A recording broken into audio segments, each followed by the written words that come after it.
Merci Joël pour cette présentation. Et mesdames et messieurs, monsieur l'ambassadeur, monsieur le secrétaire perpétuel, je voudrais d'abord remercier les deux organisateurs de ce colloque de m'avoir invité, de me donner l'occasion de parler ici, parce que c'est une question qui m'est chère et sur laquelle je sais effectivement que beaucoup de généralités sont souvent dites. Donc ici, je vais vous parler d'une seule chose, non pas l'analyse des crises en Pologne telles qu'elles se sont déroulées dans ces 40 dernières années, ça sera l'objet des autres interventions, mais je vais vous parler à partir du cas français, parce qu'il est tout à fait symptomatique, je voudrais réfléchir sur la manière dont ces crises ont été reçues, quelle mémoire et quel mythe elles ont produit, comment elles ont été conservées, et finalement, est-ce qu'on a pu en tirer des leçons, quels espoirs et quelles idées elles ont inspiré en Europe. Parce que je crois que ces crises ont eu une réelle importance en Europe, même si, comme on l'a dit tout à l'heure, beaucoup de gens ignoraient ce qui s'est passé dans ces pays.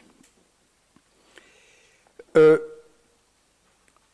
vais me concentrer sur un point de vue, mais qui est très large et qui est très divers. C'est la réception de ces crises dans le public, je vais employer ce terme, dans le public de gauche, les intellectuels des gauches, qui sont la plupart des intellectuels en France, mais aussi beaucoup en Europe, en Italie en particulier, sont à gauche et ou marxistes, pas toujours marxistes, mais souvent marxistes, dans toute cette période. Et il est plutôt de bon ton de considérer que l'on se situe dans cette mouvance lorsqu'on est un grand intellectuel, celle de toutes ces gauches pendant toutes ces 40 années. Ce qui ne veut pas dire qu'il n'y ait pas d'intellectuels de droite, mais je voudrais me concentrer sur ces gens-là. Pourquoi me concentrer sur ces gens-là ? Parce que les crises qui ont eu lieu en Pologne et aussi dans la plupart des pays d'Europe centrale, je pense à la Tchécoslovaquie, c'est comme ça qu'on l'appelait à l'époque, je pense également bien sûr à la Hongrie, mais aussi ce qui s'est passé en Yougoslavie, et aussi les crises qui ont eu lieu en Union soviétique, toutes ces crises ont posé des questions, ont interrogé cette gauche. Et elles l'ont interrogée autour de deux idées centrales, deux questions centrales. La première, et c'est des questions qui aujourd'hui apparaissent un peu bizarres, mais qui étaient totalement dominantes dans la pensée politique de cette époque, de ces 40 années, c'est qu'est-ce que c'est que le bloc soviétique dans le contexte de la guerre froide ? Et quel rapport on doit avoir avec lui ? Et est-ce que le socialisme que l'on veut construire, c'est ça ? Est-ce que c'est le modèle ? Ça, c'est la première question. Et la deuxième question, qui va se développer surtout dans les années 60-70, c'est est-ce qu'on peut apprendre quelque chose de ce qui se passe dans ces pays et des différentes contestations qui existent, de l'expérience qui existe, pour penser une autre façon de construire le socialisme, notamment un socialisme démocratique. Et donc l'idée de construire un socialisme démocratique qui pourrait s'inspirer des gens, des mouvements de contestation du socialisme réel, est aussi une idée qui a traversé, dès le début, la pensée de gauche en Europe, en France et en Europe occidentale. Et pour résumer cette interrogation, je prendrai une formule d'une femme qui n'est pas une Française, qui est une Italienne, et qui avait dirigé un colloque très célèbre en 1978, donc c'est pas hier, sur les sociétés post-révolutionnaires. C'est comme ça qu'on appelait les pays de l'Europe centrale, et des contestations dans ces pays post-révolutionnaires. Cette femme, cette militante, cette grande intellectuelle italienne, qui était une des penseurs, une personnalité de ce qu'on a appelé la nouvelle gauche, Rossana Rossanda, dans ce colloque qu'elle introduisait en 1978, quand elle parlait de ces pays, elle a cette formule qui me paraît très intéressante. Il dit, pour la gauche, ces pays, c'est un tourment, c'est une contradiction, et aussi, il y a une faute. Et donc, ce sont des questions qu'on se pose. sur ce que c'est que ce socialisme-là. Et d'une certaine manière, et c'est aussi l'idée centrale de cet exposé, ces crises font aussi partie de notre histoire. Et ils font certainement partie de l'histoire des gauches occidentales, parce que beaucoup de choses ont été réfléchies, non pas tout, mais beaucoup de choses ont été réfléchies à partir de ces crises. Alors je ne vais pas prendre toutes les crises, parce qu'on en aurait pour des heures. Je vais prendre trois situations. D'abord, d'une façon très rapide, mais je pense qu'il ne faut pas l'oublier. Ça me permettra aussi de mettre en relation avec ce qu'a dit tout à l'heure le président sur la question des couleuvres. Je voudrais rappeler aussi comment a été perçue en France, mais pas qu'en France, la sortie de la guerre dans ces pays. Et qu'est-ce qui sort de ces pays ? Qu'est-ce que c'est que la Pologne en 1944, 1945, en 1947, 1948, et qu'est-ce qu'elle devient après ? Et là, je crois qu'il faut, à partir des questions que je viens de soulever, il ne faut pas oublier qu'il y a une idée centrale qui est finalement adoptée par beaucoup de monde, par la plupart des grandes forces de gauche, pas que par les communistes, mais qui va être mise en question aussi tout de suite. C'est l'idée centrale, c'est que ce pays qui vient de sortir de la guerre, qui a connu une crise terrible, qui est un État, une société martyre, une société qui a connu une violence inouïe, qui était celle des nazis, c'est un pays qui aujourd'hui a réussi à s'en sortir en se plaçant dans le camp du progrès et de la paix. Et ça, c'est une première idée, qui va d'ailleurs être développée de façon extrêmement spectaculaire par le fameux congrès des intellectuels qui aura lieu à Wrocław en 1948, congrès où était Picasso, par exemple, et Lehár et quelques autres. Donc il y a cette première idée. Mais derrière cette première idée, il y en a deux autres.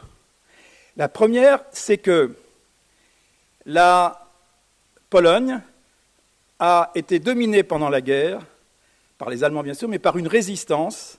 Il y avait une résistance en Pologne, qui était principalement une résistance nationaliste et antisémite souvent. Mais c'est une résistance qui a été, heureusement, d'une certaine manière, on a transcendé cela en construisant par la victoire du régime communiste ensuite.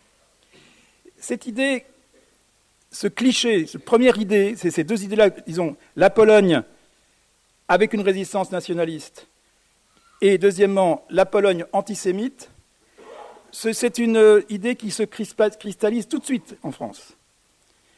Et avec, à partir de quelques exemples. Par exemple, Emmanuel Mounier, le dirigeant d'Esprit, va en Pologne à cette époque-là. Il va en 1947, si je ne m'abuse. Et là, c'était juste après le pogrom de Kielce.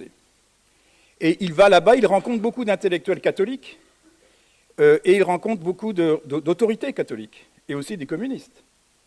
Il a fait un journal qui a été publié dans Esprit, et dans lequel il raconte, il est ébahi, il est lui-même stupéfait par ce qu'il appelle l'antisémitisme dominant, qui règne partout, dans toutes les conversations qu'il a. Après Auschwitz, il dit c'est incroyable. Cette idée est soulignée, relayée, par aussi l'expérience qu'on a en France, de l'arrivée en France. Ils ne sont pas tous restés, mais à peu près 40 000 juifs qui ont quitté la Pologne ont été enregistrés par le Joint à Paris dans les années 44-47. Bon, beaucoup sont partis, soit en Israël, d'autres sont allés aux États-Unis, et quelques milliers sont restés en France. Mais ces juifs qui partent sont des gens qui partent avec l'idée qu'ils fuient un pays où il y avait les violences de l'immédiat 44, 45, 46. Il y a eu des violences anti-juives très importantes en Pologne, et ils fuient ça. Là, ça se construit là. Et l'autre idée, que je vous ai dit, une résistance nationaliste, je prendrai un seul exemple que j'ai trouvé dans le journal de Joël, qui s'appelle Regard, et que j'ai lu une fois j'étais venu ici, on m'avait donné un exemplaire, et dedans il y avait les mémoires d'un d'une personnalité, je ne me souviens plus son nom, mais tu vas te rappeler, qui était interviewé, qui était un intellectuel ou un ancien militant de la gauche communiste, j'imagine, juive de belge, et qui n'était plus communiste, mais qui parlait de beaucoup de choses, et qui se rappelait avec un souvenir, comment dire, disons, indulgent, mais aussi un bon souvenir, les manifestations auxquelles il a participé ici contre le général Anders. Le général Anders, comme chacun sait, c'était le général qui dirigeait cette fameuse armée qui a été constituée avec les prisonniers polonais en Union soviétique et qui ensuite s'est mise sous commandement britannique, qui est sorti de l'Union soviétique et qui a participé à la campagne d'Italie, etc. Bon, le général Anders n'était pas un homme de gauche, mais l'assimiler au fascisme, c'était quand même quelque chose de discutable. Donc cette idée que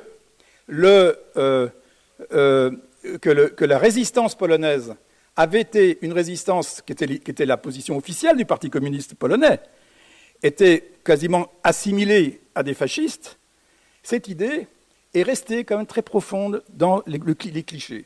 Donc je donne cette idée-là parce que je pense que dans la gauche française, souvent, il y avait tous ces clichés étaient tout à fait présents et notamment relayés de façon massive par le Parti communiste. Il y avait juste des petits courants qui vont donner ensuite naissance à une autre gauche, notamment à ce qu'on appelait la nouvelle gauche, qui vont tout de suite critiquer ça. Je pense à des groupes comme Socialisme en barbarie, je pense à des groupes comme ceux qui vont créer l'Observateur, par exemple. Tous ces gens ne vont pas être sur cette position. Il y a même aussi un courant chez les socialistes qui n'est pas du tout d'accord avec ça, qui est d'ailleurs très anticommuniste. Mais il reste que ces clichés que je viens de vous donner vont dominer. Je passe tout de suite aux autres types de crises. Parce que ce qui va se passer dans la période qui suit, et notamment à partir de 1956, c'est que le regard qu'on va avoir sur ces crises va complètement changer. Elle va être beaucoup plus positif. Je prends la crise de 1956, ce qu'on appelait l'octobre polonais de 1956. Cet octobre polonais se passe dans un contexte français qui n'est pas négligeable. C'est la crise de Suez, le début de la guerre d'Algérie et l'intervention soviétique à Budapest. Donc, et la SFIO, les socialistes, qui sont en charge notamment de la politique coloniale.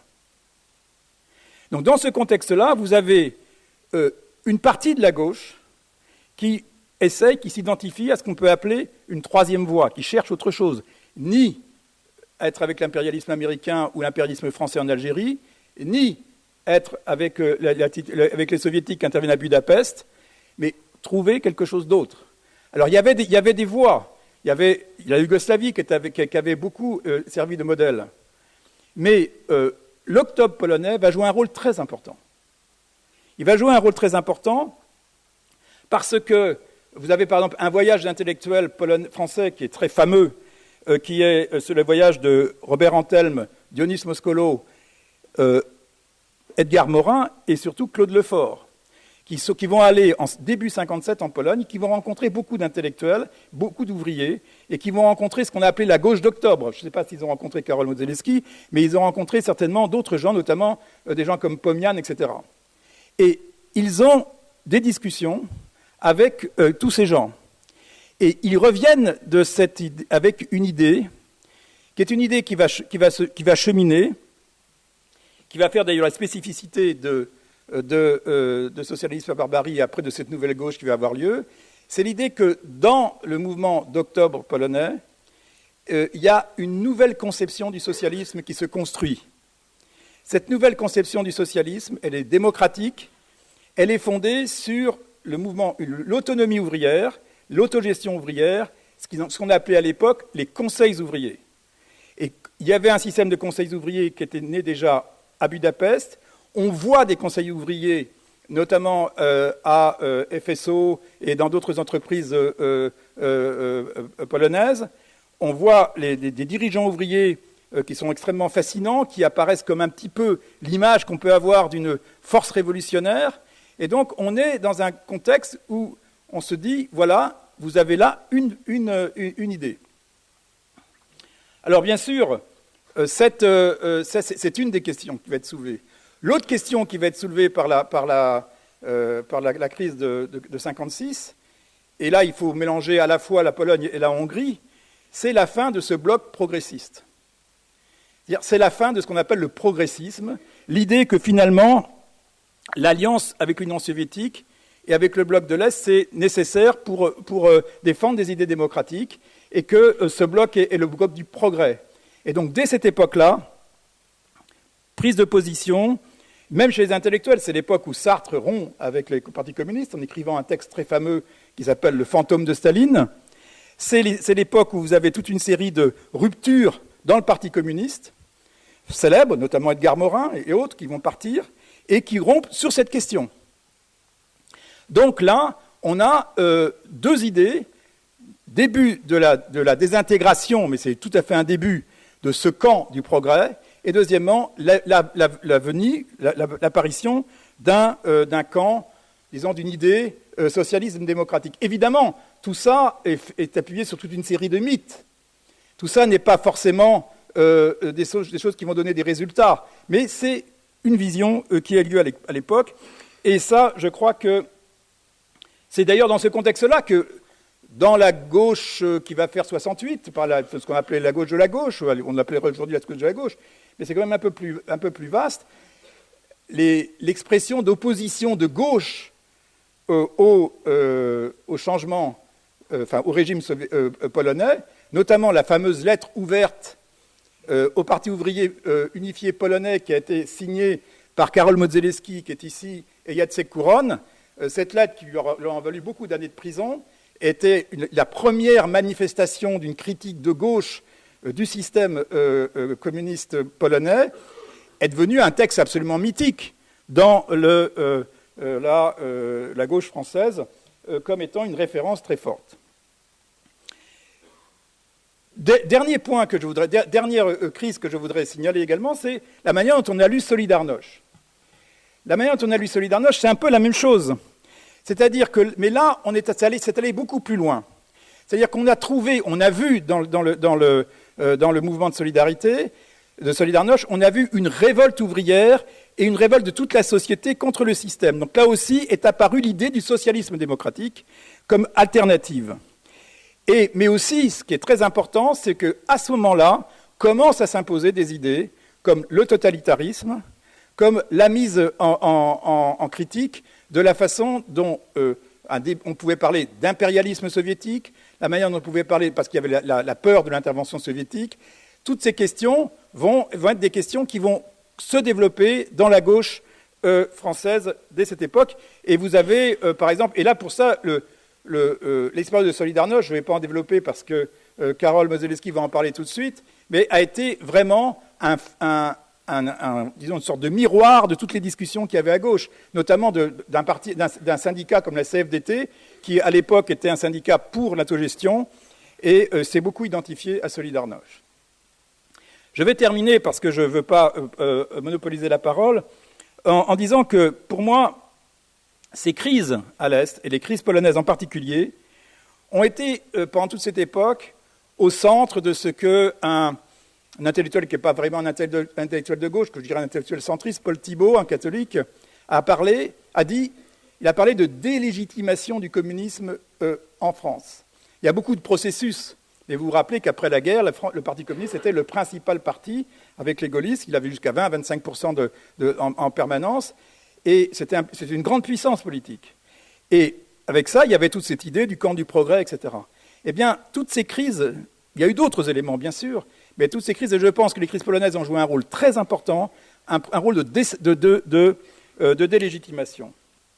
Deuxièmement, ces crises ont été très importantes pour la gauche, dans la mesure où il nous a permis de réfléchir sur une